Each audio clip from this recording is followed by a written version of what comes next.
Hey everybody, it's Wiz and TMD back for yet another PGA preview. This week we have probably one of my favorite opens of the year, the Arnold Palmer Invitational. I want to bring in TMD, who had a learning experience last weekend with his golf betting. How you doing, my guy? We could say that. We could say that for sure. I think things didn't go the way that we wanted to, but I'm really excited that these are the tournaments that follow kind of the miscues that happened at the Cognizant because this is starting to be the best part of the year. And I think this is more pure golf. I don't think we're not looking at a birdie fest or a weekend field that's kind of chalky, chunky. This is where actual, like the best of the best golf is played. And I think that it's really, really easy to read when you allow it to be simple. So I'm pumped for this. Yeah, I mean, the COG was definitely interesting. Definitely the worst field we've had of the year. I wouldn't say it was your worst performance because you got screwed on a lot of things, especially in rounds one and three. But you found something in round four that I really wanted to highlight. You did three fades on three golfers you hadn't bet on all year. Can you talk to me about what you learned from the COG and what happened in round four that kind of changed things?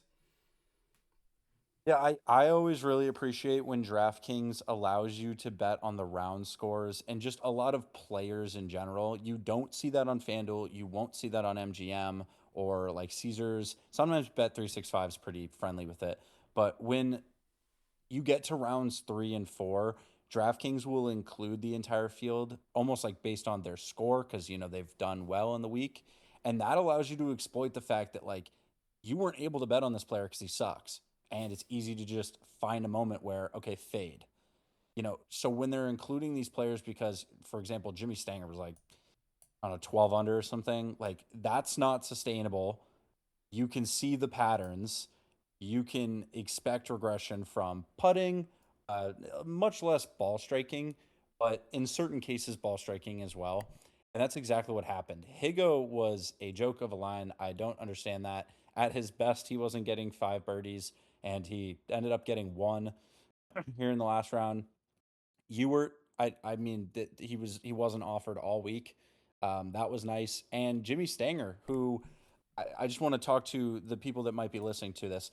I have a Google Sheets tracker that Wiz built for me. This is very nice. And it included, I want to say, 1,000 golfer names. And we had to add Jimmy Stanger to track this bet on the sheets because he Yeah, didn't even exist there. I mean that's just how deep TMB is going for you guys. One of my favorite cards you've ever done, regardless of sport. I was really happy with the work you did here. But as we move on to the signature event, the Arnold Palmer Invitational, for people that might not be aware, can you explain to us the difference between a regular event, a signature event, and a major? Yeah, I mean, there's a select few amount of signature events. They're very appealing to these golfers because bigger purse, more points.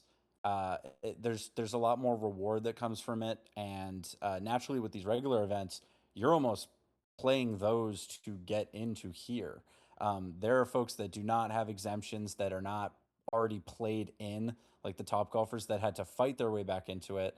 I do not know the exemptions off the top of my head, but with the Aon Swing 5 and Swing 10 and stuff like that, there are new fun ways fun ways to play into these tournaments, and they're just a bigger deal. They're in most cases they're harder, played at harder courses. They have a nice list of great golfers. Like if you look at the previous winners of the past, like let's say 15 years, you're going to see Ernie Els, you're going to see Tiger, you're going to see Rory, and eventually we get up to Russell Henley, Scotty twice. So it's a little bit different. There's a different atmosphere. People respect it in a different way. So the regular tournaments are awesome, but they're there for the signatures. And then with the majors are your Super Bowl. We're just lucky to get four of them. The Masters are treated a little different in some cases just because it's played in the same place every year, whereas the other three tournaments have a rotating, not rotating, but they change courses. And you're going to get a little bit of a different atmosphere every year. The Masters is probably regarded as the best just because of its history. It's beautiful, it's well respected, and it doesn't change. It's always the same.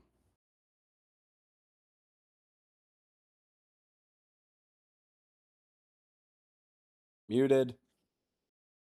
Thank you. Yeah, my good, my bad. One of my professors used to help run this tournament, so being in Florida for years, this is always one of my favorites of the year. Can you kind of talk to me about the course? What makes this course different, and what we're looking for golfers? Yeah, thick roughs make you and hazards. Obviously, you can see the water. Those as a combo makes driving accuracy kind of a must. I mean, no one wants to play out of thick rough. There are some people that are better at it than others, but you're almost weighing whether, okay, do I send it farther and sacrifice the accuracy, or do I play it in and then just have to work with a little bit longer iron shots? So there ends up being two different archetypes that navigate this course. When you're looking at it from this view, you can see it.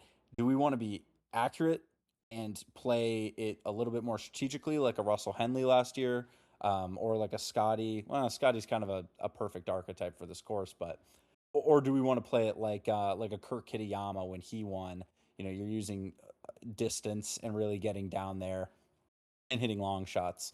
So I think the course is going to bring you a lot of challenges out of rough, the sand, the water. You definitely don't want to go in the water.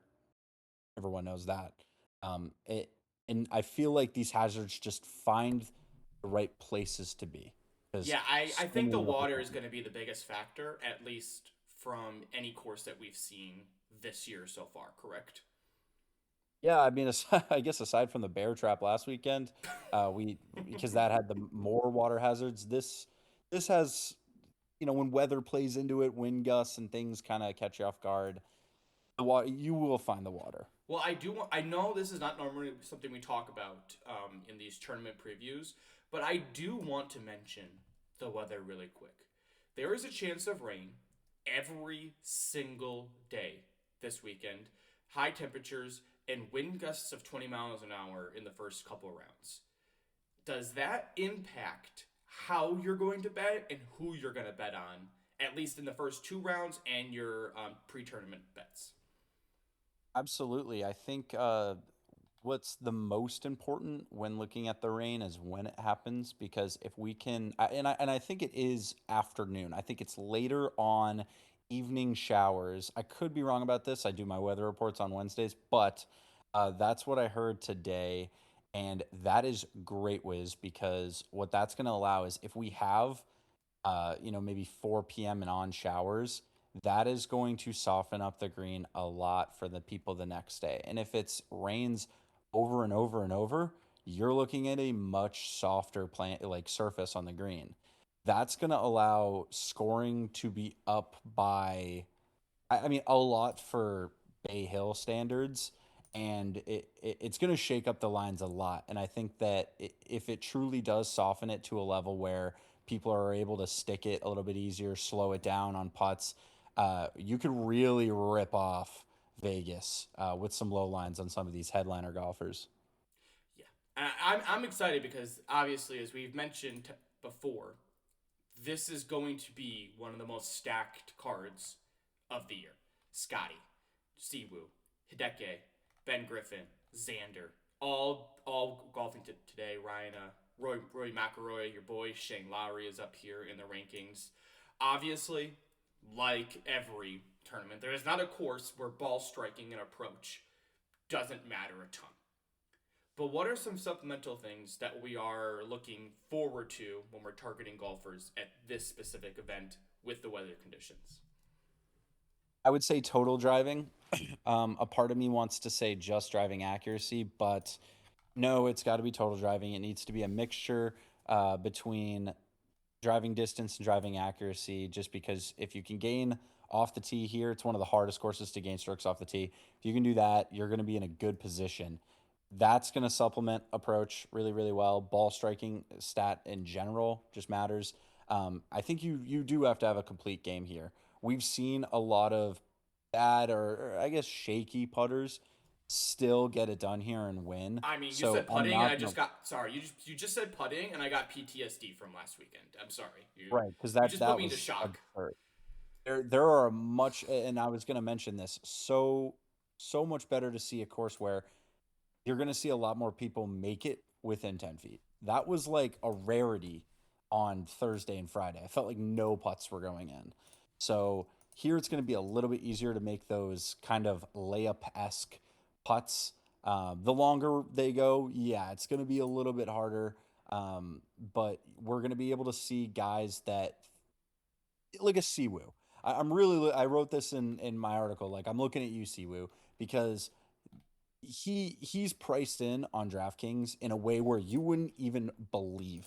He's like he's above so many different people, and I think it's because the bad putters, the shaky putters, they get a little bit of relief here. So Mhm. I'm much more valuing guys who are accurate off the tee and can throw darts onto the greens on those second and third shots, and that is Siwoo. So what you're So saying is I'm it's really not a excited it's to not see a him with Harry that. Hall weekend. My I think he'll. I don't think he'll win. I don't think he'll T10, but you'll see him at some point doing some good things because he's an accurate golfer. Can putt too. Well, let's start talking about some people that we're targeting, and I want to start off with probably I think this maybe outside of Scotty, this is our most bet golfer of the year in Russell Henley. Talk to me about why he is such a target for you right now going into this tournament. I mean, aside from the fact that he won last year, he's a guy that just checks boxes. And I think when you're doing your research, trying to pick a guy to place well, you want someone that doesn't make you nervous because of a certain thing, right? Like you don't want to use like a Hideki where you love his ball striking, but and he's great around the green, but I don't know how the tee shots are going to go. Like Russ doesn't allow that. He's a very complete golfer. He's played very complete. He's not going to have the, ball speed metrics. He's not going to be Rory. He's not going to be Bryson or even any of the other bombers. He's just a guy that puts it in the right places. And I think that that gives you a certain sense of security where you know that good shots are coming and they might not be the sexiest, but they're going to get you there. And that's exactly how we won last year. He's top 10 in the world. He's phenomenal, and yeah. So I just love his game. I think you need to be complete here, and that's Russ.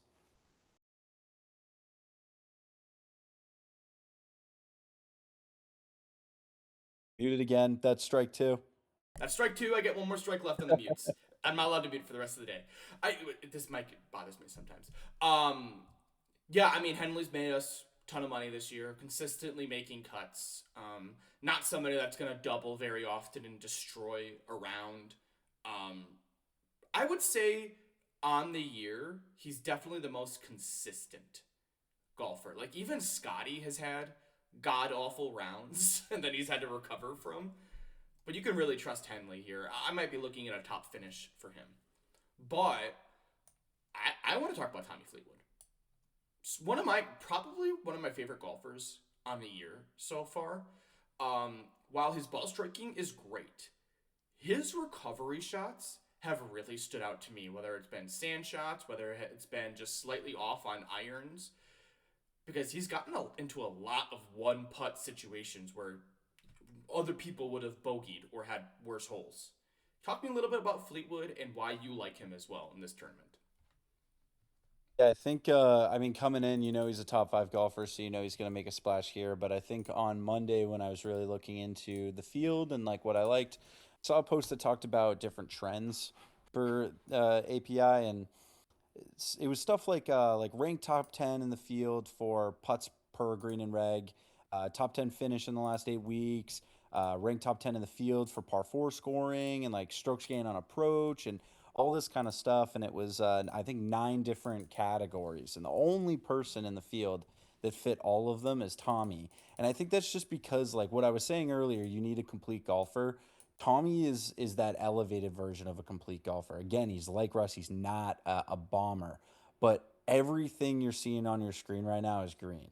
And that's because he is so complete and he's in form and firing. If his numbers were better, I would take him top 20. What I will actually do is, and for anyone listening, I encourage this as well.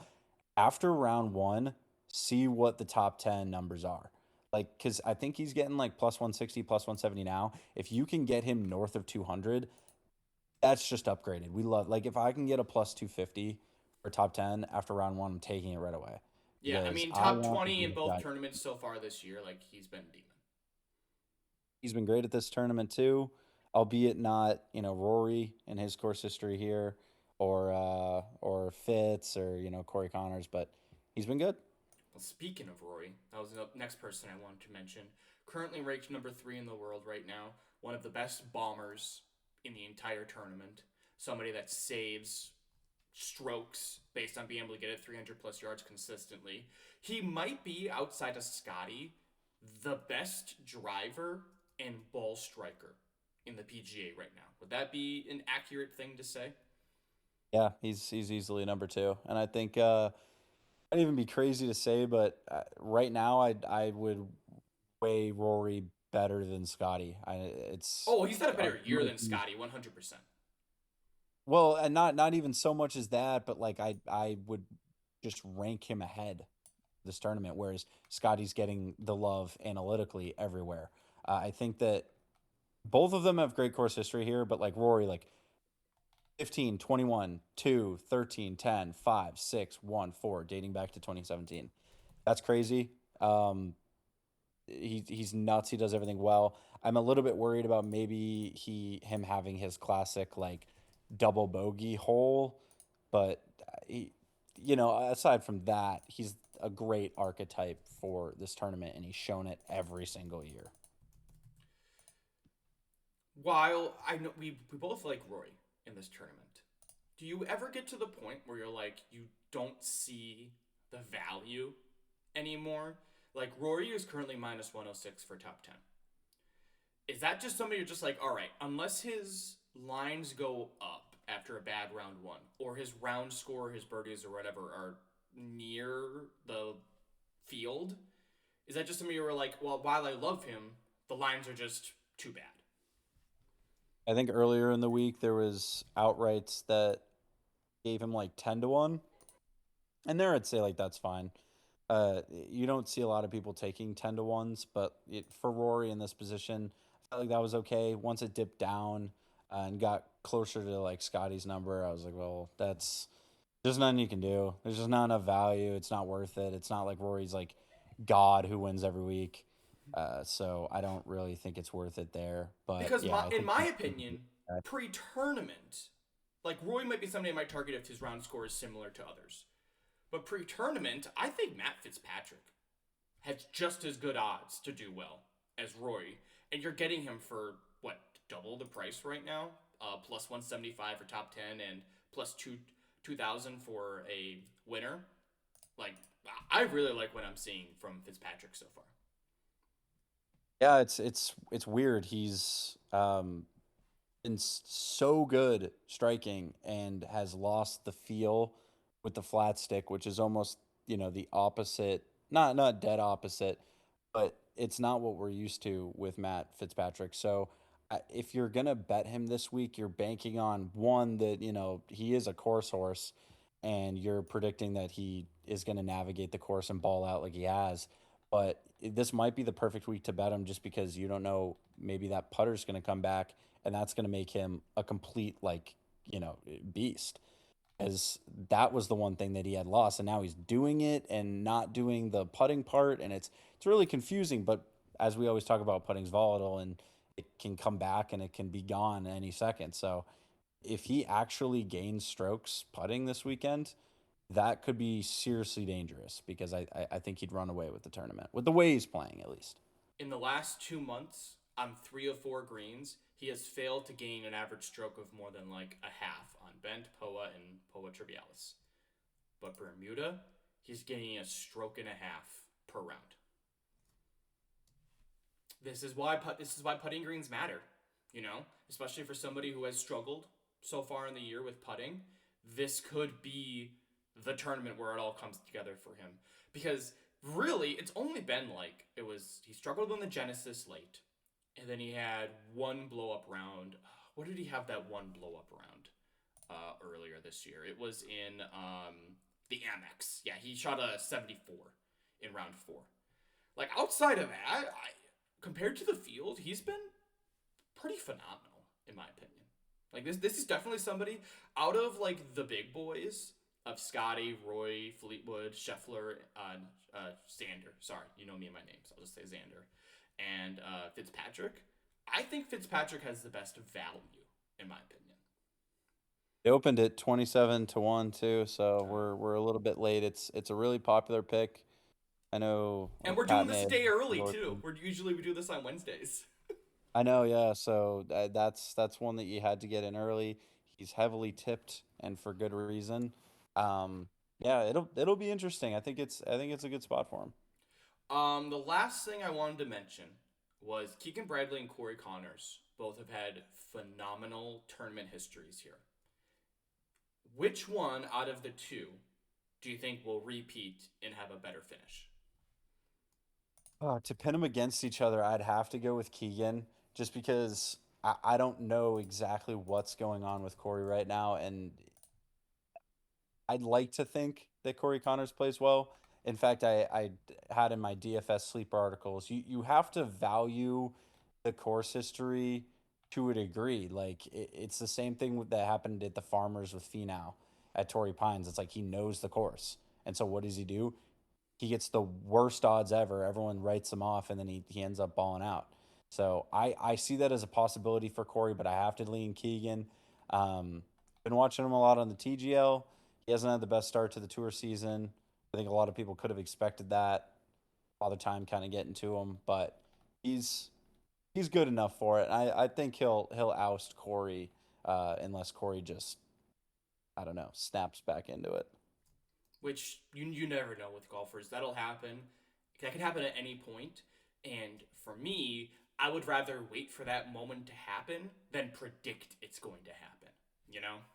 Right? Yeah. Before we move into betting lines and round one stuff, is there anything else that you wanted to go over, like statistically, with a few maybe long shots or any other golfers you wanted to mention? There's not really any long shots I want to pay too much mind to. I think that this is a tournament that's no, I don't want to say dominated, but when you look at the past like 14, 16 years, you're going to see a lot more long shots than I mean, sorry, a lot more favorites than long shots and mid-range bets in terms of outright winners.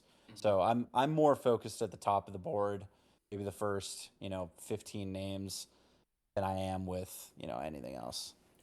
I want to mention three really quickly, okay? Before we move on.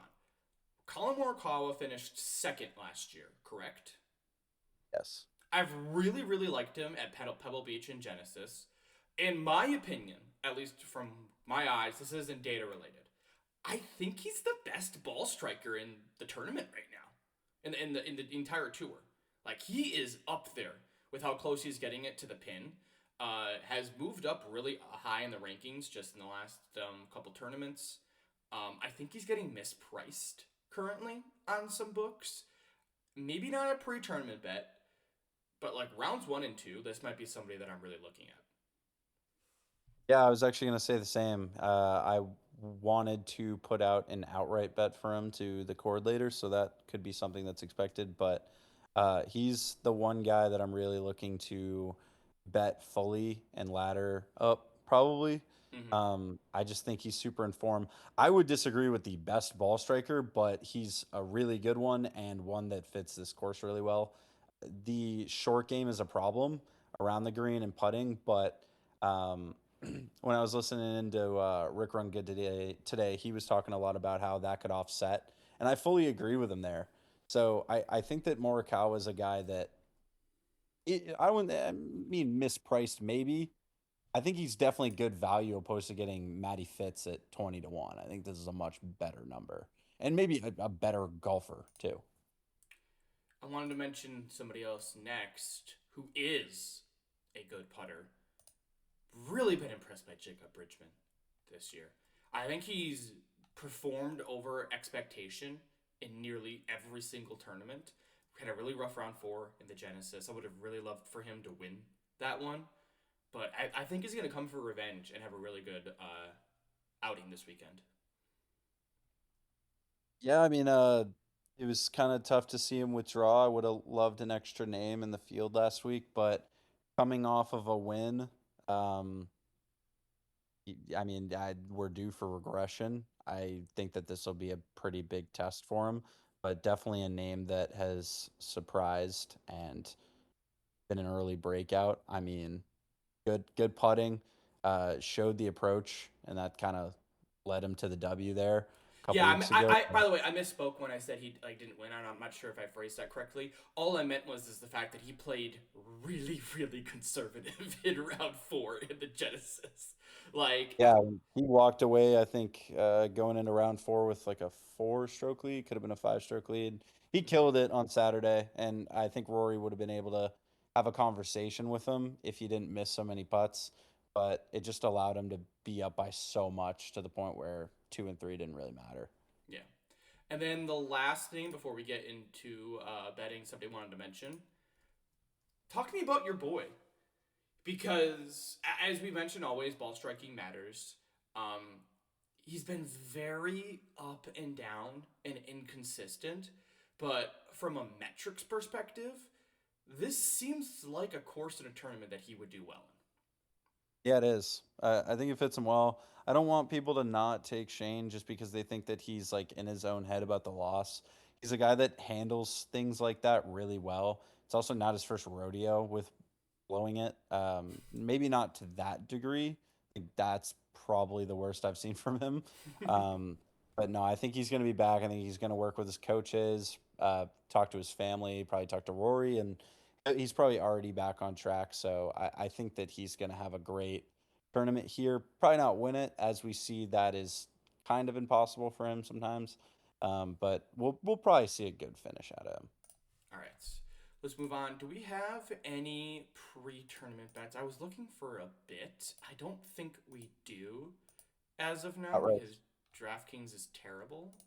Oh, outrights. we have a couple. We have some Are you birdies. talking about round or pre-tournament? I'm talking about round one. Oh, oh, I see some greens in regulation. I see birdies and stuff. I hadn't for. Is there a round score? yeah, We do have round yeah. score now. Okay, we do. I found it. Took me a second. So normally we've been seeing like 68, 67 and a halves. This is a par course. If you get anything better than par or break even, you had a good outing. So who do you think is going to at least get par in round one? Probably the top names, the Morikawa, the Fleetwoods, the Scotty. Who knows? Maybe he'll clean it up on Thursday this week. Maybe he won't. I think Rory statistically has been a good round one guy. Shane's been a good round one guy. Corey Connor's been a great round one guy here, but I don't necessarily see it to be the same this year. Um, but guys like that are the names that I would predict to go under their projections. It's just really hard to tell because it's so easy to be inconsistent. I think I forget if it was last year or the year before, but like Xander opened with like a 77, and it's Mm-hmm. just like the next day you got to get it back with one under, and then boom, that's how you make cut. It's really weird here. Yeah, so I mentioned round one. If Rory had a somewhat similar line to the field, I might be targeting it. So there's Scotty at a 70 and a half or minus 136. Obviously, in my opinion, that is not something that I would target round one because we all know how Scotty has been round one. If anything, I'd take over 70 and a half, but that's neither here nor there because you don't fade Scotty. That is just a rule I've learned. Um, Yeah, McElroy's sitting at 71 and a half or minus 132. That screams value to me right now. yeah. I agree. I think that there are a select few guys that I would actually take the round score. Rory definitely one of them.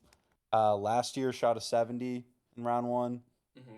Year before that, I think he also might have gone low. No, he didn't. It was a 73, but he's good for a 70 pretty much every round. You just don't know when you're going to catch a bad round from any of these guys where they might post a 74 or 76. Well, So, it's I would say definitely I want to take guys with good course history in round one. Two players that I might lock in tonight with 72.5. Kitayama and Keegan Bradley. Those, as I look down the list, those two really stood out to me for their prices. For unders, Yeah, playing with fire there. But really. I'm a huge Kitayama guy. Obviously, he's a winner at this tournament, so I'm not going to talk too much shit on him. But it does surprise me seeing his name so far up the outright board and kind of how he's being priced right now.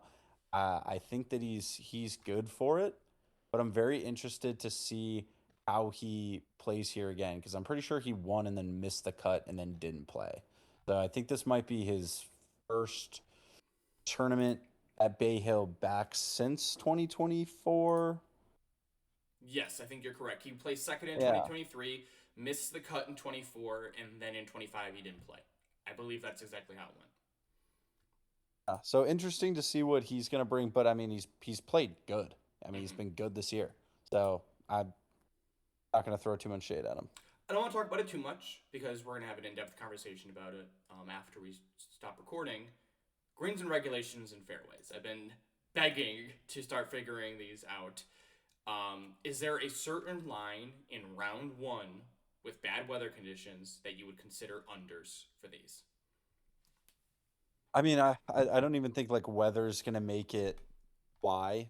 Um, but I think you're going to see a lot of 11 and a halves, and then you're going to see for the worst drivers, you're going to see 10 and a halves. I am not looking at a lot of unders for the 11 and a halves. I'm more looking at overs. But I would say if you're going to take an under, to answer your question, I would target guys with bad accuracy off the tee that might kind of put away a few holes off rip. So like a Jake Knapp, a Chris Gotterup, Hideki, maybe like a Cam Young. I mean, they're obviously great strikers, and they could bite me in the butt. Or it could bite me in the butt here, but I do think that the way that you're going to manipulate those green and regulation lines is to look at the guys that aren't very proficient off the tee accuracy wise. I want to mention Hideki really quick because McElroy is sitting at 8.5 fairways hit at minus 125 on the over. Hideki's at minus 154 for the same price, 8.5 on the over. And he's plus value at 8.5 fairways under. That is a extreme value to me right there compared to the field. Yeah, that was a lean. That was a lean for me. I didn't end up rolling with it, but it's definitely something that I wrote down. I like that bet, and I think anyone that takes that bet is smart because, yeah, plus money. It's good. Also, if you expect JJ Spawn to have a perfect outing ever, you're crazy. He's due for 2 or 3 disaster holes. So 9.5 fairways hit for him is just a crazy line in my opinion. I'd have to do in-depth Yeah. research on it, but I mean, No, yeah, he's fairly accurate, but 10 is a lot, 10 is a and they're putting lot. a lot of 9.5 lines here. And I'm like, I think a lot of them will get it, but there were some that were kind of like a head scratcher. I was like, I don't know if Sepp Straka would do it, I but mean, Siwoo is so close to a 10.5 line for fairways, minus 190 for over 9.5. he's a guy that ranks top 10 in a lot of But these he, driving he I'm averages just saying, like in 10 our and a half model. to me, 10.5 to me is crazy at this course. I wouldn't bet 10.5. No, Like I'm I that's what I'm think saying. Morikawa has a 10.5. I just wouldn't bet it. I wouldn't even bet the under either. Like, Yeah. All right. Last thing before I let you go, let's talk about some pre-tournament bets. I want to talk about stuff you've already been official and things that you're looking at. What golfers do you like? Let's say at least to go like top 40 right now. you're not going to be able to bet much of anybody for top 40 just because of the condensed field, so that the odds are going to be kind of stacked against you for those top 40. So I think top 30 is a much better market. And I think they kind of do force you into the top 20 if you're really only eyeballing better golfers. Whereas typically, in the 150 man fields, you can get away with taking a top golfer at, pick 'em odds to go top 20. Here, it's a little tougher. I took Russell Henley top 20, including ties. Um, and that's a safe bet for me. I think that he's super well rounded, and I don't feel, any doubts really about it. Morikawa is another guy I'm going to be targeting. I took Rory and Fleetwood top 30 together. I think that ended up being minus 150, but then ever since I posted it, it went and it became better odds, which I hate when that happens, but sometimes it I'll be happens. tailing that one. I really like that bet. Yeah, it's just safe stuff. I'm trying to gain units pre-tournament. I think that last weekend was, I mean, I lost 3.1 units taking two long shots at a full ladder. I mean, it's just idiotic. Would have if I just didn't take them at all, I would have made units on the tournament. So I think just learning from not getting too eager and really just sticking with the safe stuff, especially for full tournament bets, that might be the way to go. Mm-hmm. I couldn't agree more. I really like McElroy and Fleetwood top 30. For top 20, as you mentioned, Henley is one of the more consistent guys out there. I am personally on the Matt Fitzpatrick wagon. I think I might be taking him at minus 118 and possibly top 10. I think he has extreme upside in this tournament, like we mentioned That's a great before. bet. Um, Before I ask you about tournament winners, two more questions. One, if you had to ladder somebody in this tournament for their odds, who would you ladder? So, like, the answer is the person who I'm gonna ladder, Morikawa. But if we're looking for something with a little bit better odds, I, it's definitely a gamble. But like Sung J M, I think coming back from injury, I know that the short game's probably going to be a little wonky, especially because I think it was a wrist injury that he had. So maybe the books are doubting him a little bit, but this is his course. Like he plays so well here. I don't really think that he's someone that I believe would win, but a top five finish is certainly in the cards, as it has been for the I past mean, few his years. top five finish is the same as expecting like a Fitzpatrick, Morikawa, or Xander to win the whole thing. Like those are insane odds for him for top five. Yeah, like that. I mean, for the value. And same thing with Connors. Like we don't know how that's going to work out, but we know how it has. And Corey Connors is never going to be the guy that wins the golf tournament. I've learned, but he will place well. So for the value that you're getting on his top 20, his top 10, I, I mean, it's something that he's done time and time again. He is literally Mr. Top 20, top 10 at times when you look at his year to year. I'm thinking maybe him. That could be a good guy for the value. But again, a lot of question marks. All right, and then the last thing I want to ask you. Oh, you got to answer three questions. Okay. Who do you think could come out of nowhere and win the tournament? Who do you want to win the tournament? And who is going to win the tournament? The guy who could come out of nowhere is probably like Akshay Bhatia. Pearson Cootie, maybe I'd tag along too, just because he has, I think he was T14 a couple years ago. Haven't seen him since here. So it'll be fun. He's a great driver of the golf ball, has been hitting it well. A lot of good finishes so far this year. So I think maybe Pearson Cootie would be my full answer, but Akshay, sprinkle him in there too. The second was who do you want? Was Yeah, that who what you like said? if you like from a value perspective and like at the top, we were talking about the top golfers. If you had to pick somebody that you want to win this tournament, who would it be? Aside from probably Colin, because I'm going to take him to win, I would say Um, I think it'd be nice to see Ludwig, you know, make a lot of people happy. He's heavily tipped and he's been a little weird, a little inconsistent, good, but inconsistent this year. And I think that a win here would really remind people how good he really is. And who's winning? I think it's Rory, Fleetwood, or Morikawa. It's one of those three, and I have no clue, no clue who it's gonna be. But I swear to you, Wiz, it's one of those three. I'm Is the convinced. is there a market where you can take like the Yes, big gun? Like here we there go. is a So bet. this right here. Okay, so I want to mention this really quick because this is something that I might target. Big guns are Scheffler, McElroy, Fleetwood, Xander, Russell Henley, Fitzpatrick, Morikawa, and then Hideki. That is every one of the people that you think is going to win. McElroy, Fleetwood, Morikawa.